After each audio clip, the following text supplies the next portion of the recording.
ಶ್ರೀ ಗಣೇಶಾಯ ನಮಃ. ವೀಕ್ಷಕರಿಗೆಲ್ಲ ನನ್ನ ನಮಸ್ಕಾರಗಳು. 2026ನೇ ವರ್ಷದಲ್ಲಿ 9ನೇ ಸಂಖ್ಯೆಯವರ ಭವಿಷ್ಯ ಹೇಗಿದೆ ಎಂದು ನೋಡೋಣ. 9ನೇ ಸಂಖ್ಯೆ ಎಂದರೆ 9, 18, 27. ಈ ಸಂಖ್ಯೆಯ ಅಧಿಪತಿ ಕುಜ ಮತ್ತು ರವಿ ಮಿತ್ರರು.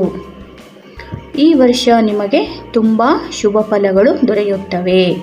ಭೂಮಿ, ವಾಹನ, ಹೊಸ ಆಭರಣಗಳ ಖರೀದಿ ಯೋಗವಿದೆ. ಕುಟುಂಬದಲ್ಲಿ ಸುಖ, ಶಾಂತಿ, ನೆಮ್ಮದಿ ಇರುತ್ತದೆ. ರಾಜಕಾರಣಿಗಳಿಗೆ ಸ್ಥಾನ, ಮಾನ, ಜಯ ದೊರೆಯುತ್ತದೆ. ವಿದ್ಯಾರ್ಥಿಗಳಿಗೆ ಜಯ ದೊರೆಯುತ್ತದೆ ಮತ್ತು ಉತ್ತಮ ಕಾಲವಾಗಿದೆ.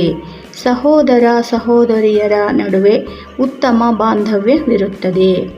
ಪತಿ ಪತ್ನಿ ಸಂತೋಷವಾಗಿ ಇರುತ್ತಾರೆ. ಉದ್ಯೋಗಸ್ಥರಿಗೆ ಬಡ್ತಿ ಯೋಗವಿದೆ. ಉತ್ತಮ ಧನಲಾಭವಿದೆ. ವಿವಾಹ ಅಪೇಕ್ಷಿಗಳಿಗೆ ವಿವಾಹ ಯೋಗವಿದೆ. ಶುಭ ದಿಕ್ಕು ಉತ್ತರ ದಿಕ್ಕು. ಶುಭ ಬಣ್ಣ ಕೆಂಪು ಮತ್ತು ಕೇಸರಿ. ಶುಭ ಸಂಖ್ಯೆ 3, 7, 9. ಶುಭವಾರ ಮಂಗಳವಾರ, ಗುರುವಾರ, ರವಿವಾರ. ಓಂ ದುಂ ದುರ್ಗಾಯೈ ನಮಃ ಮಂತ್ರವನ್ನು ಪಠಿಸಿರಿ. ಧನ್ಯವಾದಗಳು.